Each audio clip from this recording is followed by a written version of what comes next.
Hello, and welcome to this week's episode of the Tiff and Tony Show. Welcome to part 2 of the social emotional learning series here on the Tiff and Tony Show. If you are joining us in the middle of this series, I encourage you to pause this video, go watch the other videos that come first in the series, and then come join us right back here. Good morning, Tony. How are you? I am good, thank you. Thank you for asking. How are you doing? I am good. What's next in the social and emotional list that you have there?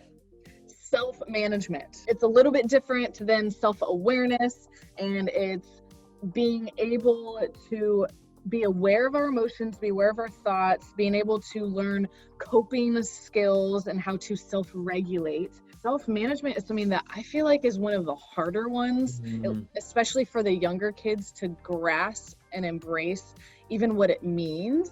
I do like to compare it to self-control in a way, because self-management almost is preemptive to self-control. It helps us learn self-control, and it helps us be able to manage ourselves in a way during a potentially stressful situation where we don't even need to practice the self-control. It might help us work through a situation where we come to some sort of resolution within ourselves or with another person that we're with, where we don't even have to get to self-control.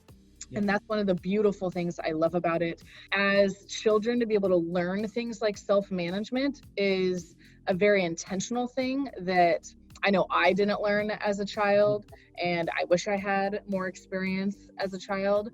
And as an adult, I've had to learn some of these things.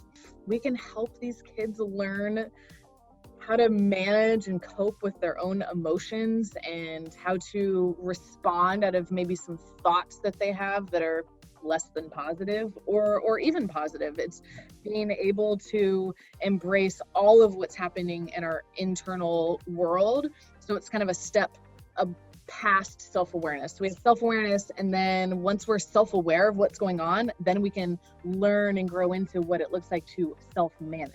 I've been working on a skill, still not very good at it, but I heard someone say it a little while ago that they said the leadership pause. And it's when someone asks you a question, when someone challenges you, when someone does something, there's a pause that you put, and that pause is giving you time to think. That leadership pause, it's a self-management tool. I know especially when I'm excited, I can jump into a situation and answer too quickly, whereas what it might need is okay, tell me more about that. It's just self-management, because I can get very excited. You might have noticed that on the Tiff and Tony Show. And I can get very passionate, and my passion can overtake me. Learning these skills and these tools, learning how to manage them, slows me down enough to stop my passion getting ahead of me. And I love that you brought that up, because many times I find myself talking about these things kind of in the negative sense. Not from a negative perspective, but a lot of the students that we're working with come from hard lives or hard family situations, and they're struggling many times. And so we try to use examples that can be really relatable. And I find myself needing to remember to use positive examples as well.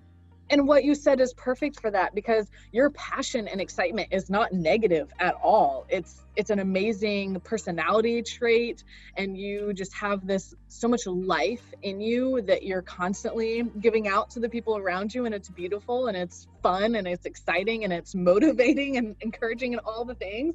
And like you said, sometimes it can actually hinder your human connection or hinder your own internal process because you get ahead of yourself.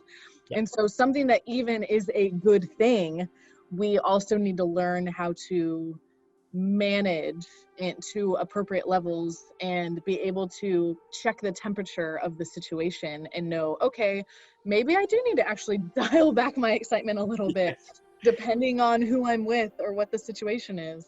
Thank you, listeners. That was self-management. There's a lot to unpack there as we look at managing what we do on a daily basis. And so, Tiffany, what's next week?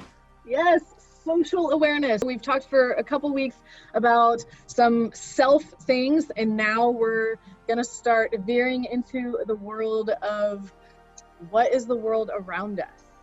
So stick around and join us for that. Thank you, Tony. Thank you very much, Tiffany. Be sure to check out the other parts in this series on social and emotional learning and keep an eye out for the ones to come.